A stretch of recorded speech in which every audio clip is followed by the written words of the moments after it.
शांति। आज के वरदान, बाप दादा के वरदान अपने बच्चों के प्रति। डेट 25 अक्टूबर 2022। वरदान है, सर्व खजानों को बांटते और बढ़ाते सदा भरपूर रहने वाले बालक सो मालिक बाबा। सर्व खजानों को बांटते और बढ़ाते सदा भरपूर रहने वाले बालक सो मालिक बाबा। आप सभी जानते हैं दुनिया में आज दीपावली मना रहे हैं। उसमें भी आज अमावस का दिन है। लक्ष्मी का पूजा चलता है। इसका मतलब धन, धान्य, जो भी अच्छाई है घर में भरपूर रहे। मांगना हमको चाहिए और भी चाहिए। हमको चाहिए, हमारे बच्चों के लिए चाहिए, हमारे परिवार के लिए चाहिए। तो लक्ष्मी को सदा अपने घर में रखना चाहते हैं। जो भी स्थूल धन है, चीज है, और भी बढ़ाना चाहते हैं। लेकिन लक्ष्मी की फोटो रखने से, पूजा करने से खजाने बढ़ेंगे क्या? भगवान कहते हैं जो भी चीज आपके पास जितना भी रहेगा वो बढ़ेगा नहीं। जितना दान करते हो, जितना बांटते हो, उतना खजाना बढ़ता है। तो भगवान ने एक बात कही, सर्व खजाने। सर्व माना स्थूल धन हो, मन का खुशी हो, या आनंद हो, प्यार हो, सच्चाई हो, ईश्वरीय ज्ञान हो। कभी कभी लौकिक में हम क्या करते थे, जो भी पढ़ाई सीक्रेट हमको मालूम पड़ता था, किसी को कहते नहीं थे, स्पेशली जब एग्जाम पर बैठते हैं, क्योंकि उनको मार्क्स ज्यादा आ गया तो। और ईश्वरीय ज्ञान में और विधि में मैंने देखा है, जितना हमको जो नया नया बाबा विधि सिखाते हैं, नया फॉर्मूला देते हैं, जो सूक्ष्मता बाबा हमको देते हैं, जितना हम फास्ट दूसरों को सुनाते जाते हैं, हम नेक्स्ट से दे देते हैं बाबा। ऐसा नहीं कि वो विधि वो अपनाने से मेरा स्टेज डाउन हो जाएगा, वो मेरे से आगे बढ़ जाएंगे, नहीं। वो अप्लाई करके हमारे पास आएंगे, हमारा स्टेज तो नेक्स्ट रहता है। इसलिए कभी कभी मैं सोचता हूँ कि ये विधि किसी को नहीं बताना चाहिए, लेकिन मुंह में आ जाता है तो तुरंत मुझे नेक्स्ट विधि मिल जाता है। तो जितना खजाने, बाबा कहते सर्व खजाने। सर्व माना जो भी कर्मेंद्रियों द्वारा जो भी आपके पास मिलता है। बाबा ने बहुत सुंदर बात कही। सर्व खजाना माना क्या है?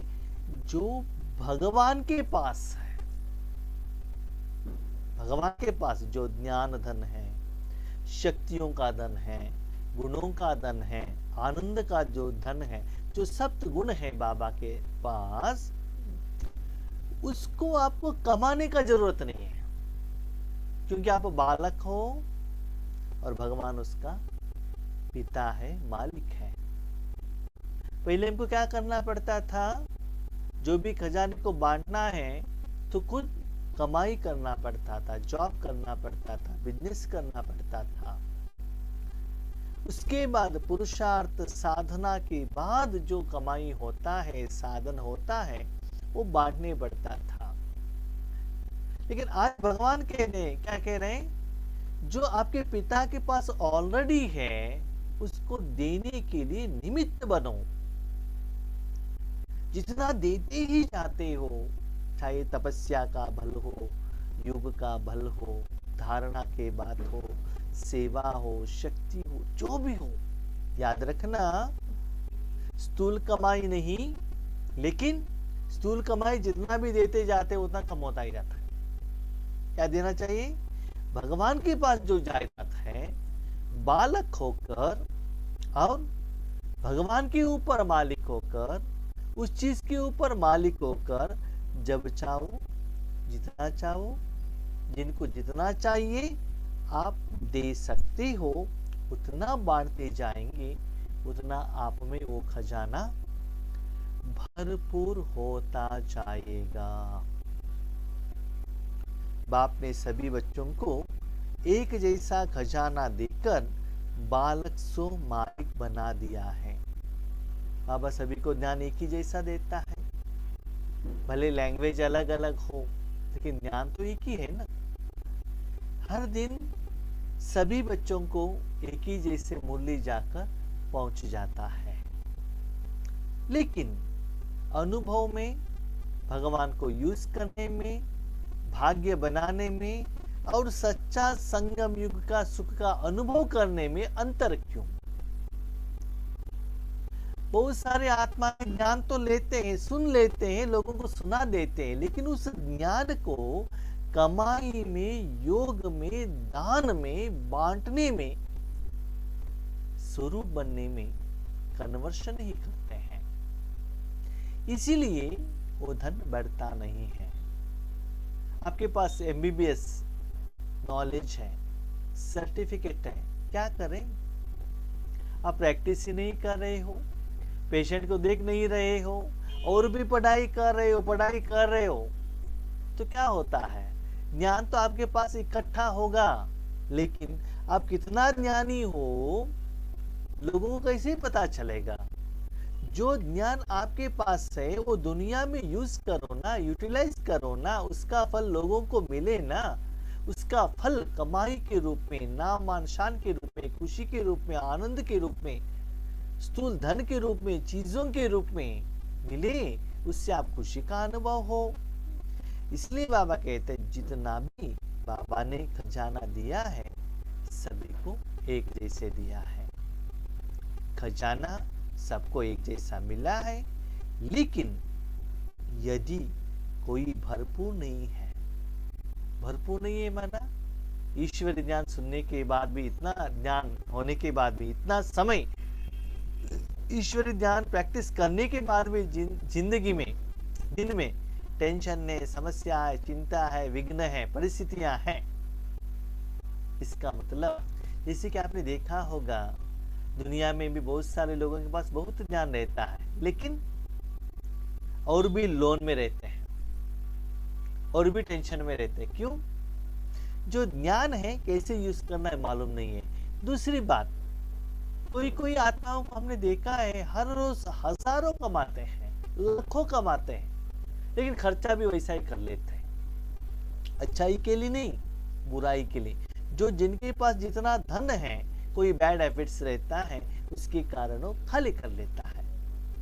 इसलिए बाबा कहता है मैंने सब कुछ देने के बाद भी आज आपको उस धन का भरपूरता का अनुभव नहीं है।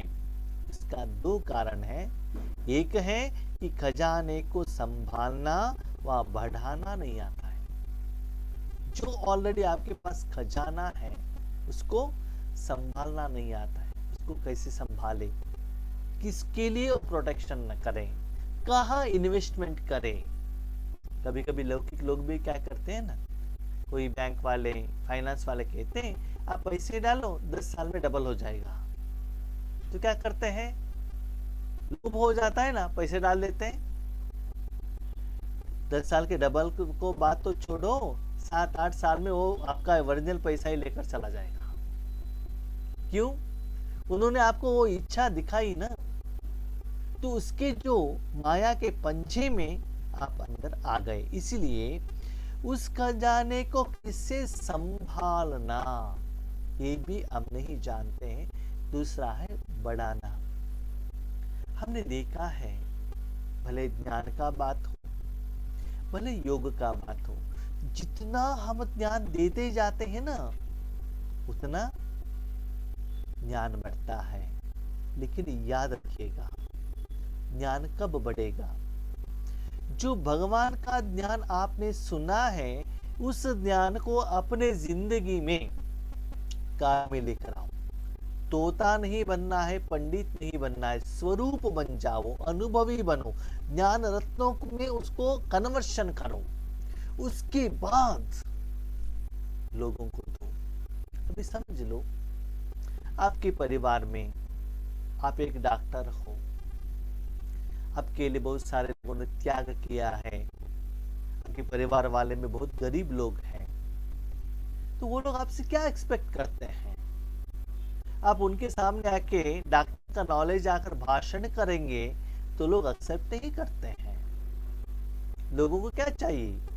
आपके पास जो एमबीबीएस डॉक्टर का जो नॉलेज है, एमडी जो भी नॉलेज है, उस नॉलेज को कैश में कन्वर्शन करके अपने परिवार में धन का सहयोग दो, चीजों का सहयोग दो, कोई भी पेशेंट है उनको हेल्प करो, फ्री सर्विस दो। नहीं तो किसी को बिल्डिंग चाहिए उसको वो दे दो, कपड़ा दे दो, भोजन दे दो, किसी का स्कूल फीस पेमेंट करो। माना ज्ञान द्वारा जो धन का कमाई हुआ है वो कमाई का फल लोग एक्सपेक्ट करते हैं, न कि आपने जो ज्ञान लिया है। भाई बहनों, ईश्वरीय जीवन में हम क्या गलती कर रहे हैं? बाबा से ज्ञान लिया, किसी भाई बहनों का क्लास सुना, मुरली सुना, अव्यक्त मुरली सुना, बाबा ने इस मुरली में ये कहा है, इस मुरली में ये कहा है, शिवानी बहन ने ये कहा है, सूरज भाई ने ये कहा है, उषा बहन ने ये कहा है, शीलू बहन ने ये कहा है। आपका क्या? वो तो उनका हो गया। यहाँ एग्जाम्पल है, महाभारत में ऐसा है, लेकिन वो नॉलेज में अपने जिंदगी को धारणा करके आपका अनुभव क्या कहता है वो हम नहीं बताते हैं। और ज्ञान सुनाते सुनाते हम क्या सोचते हैं? हम तो बहुत ज्ञानी हैं। आगे आगे सिर्फ आप ज्ञान सुनाते जाएंगे, आपकी जिंदगी में धारणा नहीं आएगी और लोग आपके साथ में रहेंगे। जब समस्या आएगा तो लोग आपको देखेंगे, समस्या के समय पर इन्होंने इस धारणा ज्ञान को अप्लाई किया। जब परिस्थिति आई, ये सहना मूर्ति थे, शांत थे, गुस्सा नहीं आया, डिस्टर्बेंस नहीं हुई है। ये सभी लोग आपको देखते हैं, ऑब्जर्वेशन करते हैं। इसीलिए बाबा कहते हैं खजाने को बढ़ाओ। बढ़ाओ माना दान करो। बढ़ाने का तरीका है बांटना। कोई कोई कहते हैं बांटने के लिए तो रेडी है, लेकिन हमारा ज्ञान कोई सुनने के लिए रेडी ही नहीं है। कैसे सुनेंगे? जब ज्ञान का आप क्लैरिटी ही नहीं देते हैं, वो सुनेंगे नहीं। याद रखो, ज्ञान सुनाना माना ऐसा नहीं कि मुरली सुनाना, क्लास करना नहीं। ईश्वरीय शक्तियों को सूक्ष्म रूप में बांटना भी, ये भी बांटना है। बांटना माना क्या है? जो भी आपके पास है इंद्रियों द्वारा देना। मुख द्वारा दे दो, हाथों द्वारा दे दो, चीजों के रूप में दे दो, संकल्प के रूप में दे दो, समय के रूप में दे दो, मनसा शक्ति के रूप में दे दो। माना कोई साधन द्वारा उनके पास जाकर पहुंचना चाहिए। आप किसी को हेल्प कर सकते हो, गोल्ड भी दे सकते हो ना, कपड़े भी दे सकते हो ना, बिल्डिंग बना के दे सकते हो ना, कैश दे सकते हो ना, हार्ड कैश दे सकते हो, चेक, डीडी और ऑनलाइन, गूगल पे, किसी भी विधि से आप पेमेंट कर सकते हो ना। तो ऐसे ही बाबा कहते दान करने का आपके मन में भाव है, आपके पास स्टॉक जमा है। आज तो बहुत वैरायटी का दान करने का क्या है अपॉर्चुनिटी आज दुनिया ने हम लोगों को दिया है। सबसे सुंदर बाबा ने ये दी है कि मनसा सेवा, मन भगवान के हाथ में दे दो और देते चलो। उसमें अपोजिशन आने का चांसेस बहुत कम रहता है और बेहद में कर सकते हो, अनलिमिटेड कर सकते हो। लेकिन जिन्होंने किया है, उसका अनुभव किया है, वही जानता है। मेरे ईश्वरीय जिंदगी का मैं आपको एक अनुभव कहता हूँ भाई बहनों। जब हम स्टार्टिंग में ज्ञान में आए थे तो स्थूल सेवा करना पड़ता था, माना तन का सेवा। उसके बाद धन का सेवा शुरू हुआ, माना यज्ञ में धन का सहयोग दे। उसके बाद वाचा सेवा स्टार्ट हुआ। वाचा सेवा माना बहुत सारे माताएं, स्पेशली माताओं के साथ ड्रामा में बाबा ने हमको ज्यादा कनेक्शन रखा है। क्वेश्चन पूछते थे, आवर्स टुगेदर आंसर देना पड़ता था। लेकिन रिसेंटली मैं देख रहा हूँ, स्पेशली ये जूम स्टार्ट होने के बाद, कोरोना के बाद, जब तपस्या ज्यादा होने लगा तो क्वेश्चन सारा भी कम हो गया, भले ध्यान का डिस्कशन वो भी कम हो गया। इसका मतलब क्या है, जिस आत्मा के साथ जो भी हिसाब किताब था, मनसा शक्ति द्वारा अकाउंट सेटलमेंट हो रहा है। वाचा द्वारा भी वो अपना समस्या मुझे कहने का जरूरत नहीं है। तो 2-3 दिन पहले मैं सोच रहा था, बाबा कहते बच्चा आप एक इंस्ट्रूमेंट हो। एक ब्राह्मण होता है, भक्तों का समस्या का सुनता है और भगवान के पास जाता है, जो भी चीज लेकर जाता है और भगवान का जो भी सब्जेक्ट है लेकर जाके भक्तों को सुनाता है। लेकिन जब मूर्ति बनता है तो इंस्ट्रूमेंट बन जाते हैं, उसके आगे लोग आने लगते हैं। माना योग का स्टेज, ब्राह्मण माना स्थूल रूप में अपना समस्या आपको कहेंगे, मुख द्वारा आप ज्ञान उनको सुनाएंगे। जब आप योग पर बैठते हैं, हमने देखा है जब हम योग पर बैठते हैं, भट्टी में जाते हैं, आप सभी जानते हो मैक्सिमम लोग योग ज्यादा होता है, तो उस समय आगे आत्माएं बहुत इच्छा रखकर आते हैं, लेकिन वो कहते हैं बाबा को, हम तो निमित्त आगे बैठते हैं। लेकिन हमारे द्वारा जो बाबा ज्ञान सुनाते हैं या दृष्टि देते हैं, शक्ति देते हैं, उससे उनका आंसर मिल जाता है। आपने बाबा को क्या कहा, मैं नहीं जानता हूँ। हमारे द्वारा बाबा ने आपको क्या आंसर दिया, वो मैं नहीं जानता हूँ, लेकिन आप हमारे आगे आ गए, ये हम जानते हैं। बस ये क्या हो गया कि तपस्या द्वारा शक्ति देना। उसके बाद क्या होता है, आपके आगे कोई होता ही नहीं है, लेकिन आपके द्वारा शक्ति फ्लो हो रहा है वो पता चलता है। माना आपके द्वारा भगवान का शक्ति फ्लो हो रहा है, इससे भी अकाउंट सेटलमेंट हो रहा है। वो योग का डिफरेंट स्टेज में आपको पता चलता है, तो वो भी दान है।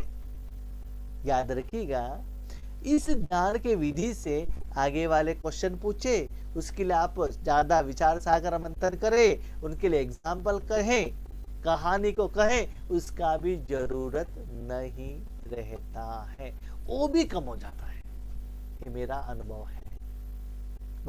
सूक्ष्म रूप में जाकर पहुंचता है। जब पहले पैसे किसी को भेजना पड़ता था तो क्या करना पड़ता था, बिजनेस करो, हार्ड कैश लेकर जाओ, उनके हाथ में पहुंचाओ, मनी ऑर्डर भरो, पेमेंट करो, नहीं तो बैंक में जाके डिपॉजिट करो। लेकिन आज 1 सेकंड गूगल पे टकाटक हो जाता है, घर में बैठते ही हो जाता है ना। तो ऐसे ही तपस्या द्वारा भी, मनसा सेवा द्वारा भी आप खजाने को बढ़ा सकते हो। याद रखना, जितना मन से देते हो उतना आपका मन भरपूर होगा। और संभालने का तरीका है खजाने को बार बार चेक करना। योग का स्टेज को चेक करो। कल से मेरा योग का स्टेज अच्छा था। जैसे कि लोग भी क्या करते हैं, बैंक बैलेंस चेक करते हैं ना, आज कितना पेमेंट किया और आज कितना बिजनेस हुआ। फाइनल अकाउंट क्या है, क्लोजिंग बैलेंस, प्लस में रहा कि माइनस में रहा। माइनस में रहा तो रीजन क्या है, प्लस में आया तो रीजन क्या है। तो क्या सोचते हैं हम, सदा प्लस में आए ना, तो ऑलरेडी आपके पास जो पैसा है, धन है, कमाई है, उसको स्टॉक रखना। बाबा क्यों कहते हैं, हम लोग क्या करते हैं, एक जगह पर ईश्वरीय जिंदगी में, ईश्वरीय सेवा में, पुरुषार्थ में बहुत अच्छा साधना भी करते हैं, कमाई भी करते हैं। दूसरी जगह पर लौकिक में आते हैं, किसी के साथ झगड़ा करते हैं, घर में आके बाप का नाम बदनाम भी करते हैं। जब आप कमाई करते हैं, कमाई का एहसास भी होता है, यहाँ जो नियम के विरुद्ध चलते हैं, बाप का नाम बदनाम करते हैं, वहां उतना ही आपको दुख का भी एहसास होता है। फाइनली क्या है, 10 साल 15 साल 20 साल हो गया, कुछ इम्प्रूवमेंट ही नहीं है। 10 साल पहले जो भी समस्या थी आज वैसा ही रहा है। रीजन, पैसा तो है, लेकिन उसको कैसे संभाल कर रखना है, लूप होल्स ना हो, वेस्टेज ना हो, ये भी आपको चेक करना पड़ता है। इसके लिए अटेंशन और चेकिंग, बार बार चेक करते चलो। यह दोनों पहले वाले ठीक हो, ये दोनों पहरे वाले ठीक हो तो खजाना सदा सेफ रहता है। सदा अटेंशन में रहो, सदा चेक करते रहो, सदा बांटते रहना। किसको बांटना? जो भी बांटते हो पात्र को बांटो। पात्र माना जो भूखा है, जिनको चाहिए, जो इंटरेस्टेड है, उनको बांटो। ऐसा नहीं आपके पास ज्ञान है तो फोन करके जो भी फ्री है उनको फोन करते बातें मत करना। वो आपके पास आना चाहिए, उनका जरूरत होना चाहिए, तब भी ज्ञान देना चाहिए। इसलिए बाबा कहते प्रोटेक्शन करो, पहरे लगाओ, चेक एंड अटेंशन दोनों करते जाएंगे। एक खजाना सेफ रहेगा, दूसरा बढ़ता जाएगा, तीसरा भरपूर होता जाएगा। इसीलिए जो भी देते हो मैं मालिक हूं ऐसा समझकर मत देना। बाबा मालिक है, आप बालक हो। स्लोगन: हर कर्म अधिकारीपन के निश्चय और नशे से करो तो मेहनत नहीं करनी पड़ती है। जो भी कर्म करते हो उसका मालिक बनकर करो, कर्मेंद्रियों के ऊपर।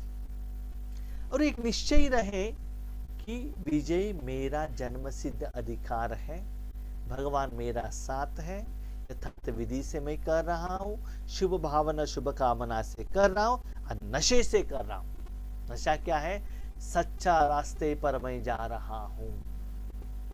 कभी कभी लौकिक में रहने वालों को भी कितना नशा रहता है ना। तो नशे से करो तो मेहनत ज्यादा करना नहीं पड़ता है। अलबेलापन है, सुस्ती है, उमंग उत्साह नहीं है तो क्या होता है? क्या करें, हर रोज करना पड़ता है ना। जैसे कि छोटे बच्चे बस मुश्किल से स्कूल में जाते हैं ना। कोई कोई कहते हैं, एक रिसेंटली मैंने सुना था या व्हाट्सएप में मैसेज आया था, ज्यादातर जो ड्यूटी में जाने लोगों को मंडे इज एन एनिमी। सोमवार क्यों? जो भी आईटी पीपल वालों को एवरी सैटरडे संडे छुट्टी रहता है, वो संस्कार बन जाता है ना।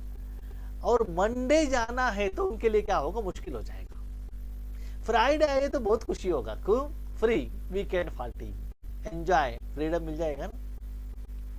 तो ऐसे ही बाबा कहते नशे से जो भी काम करेंगे वो मेहनत नहीं लगेगा।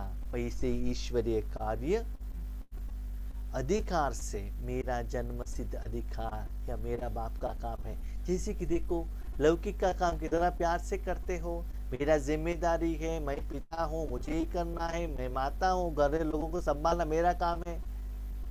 लेकिन ईश्वरीय कार्य में उतना अधिकारीपन आता ही नहीं है। क्यों? ये पता ही नहीं चलता है। याद रखना, जितना आप जिम्मेदार लेते हो उतना बाबा भी आपका जिम्मेदारी भगवान लेता है। लेकिन हमारा जो कॉन्ट्रास्ट है ना, एक साइडेड होता है। हम सदा यही चाहते हैं कि मेरा जिम्मेदारी भगवान ले, लेकिन भगवान का जिम्मेदारी लेने के लिए हम रेडी नहीं है। भगवान के पास सदा जाकर मांगते हैं, ये दे दो, वो दे दो, वो दे दो। लेकिन भगवान के कार्य में टाइमली सहयोगी देकर हमारा भाग्य बनाना है, ये हम सदा कभी भी ज्यादातर नहीं सोचते। इसलिए अधिकारीपन से कर्म करने से आपको मेहनत का अनुभव नहीं होगा। ठीक है? अच्छा, ओम शांति।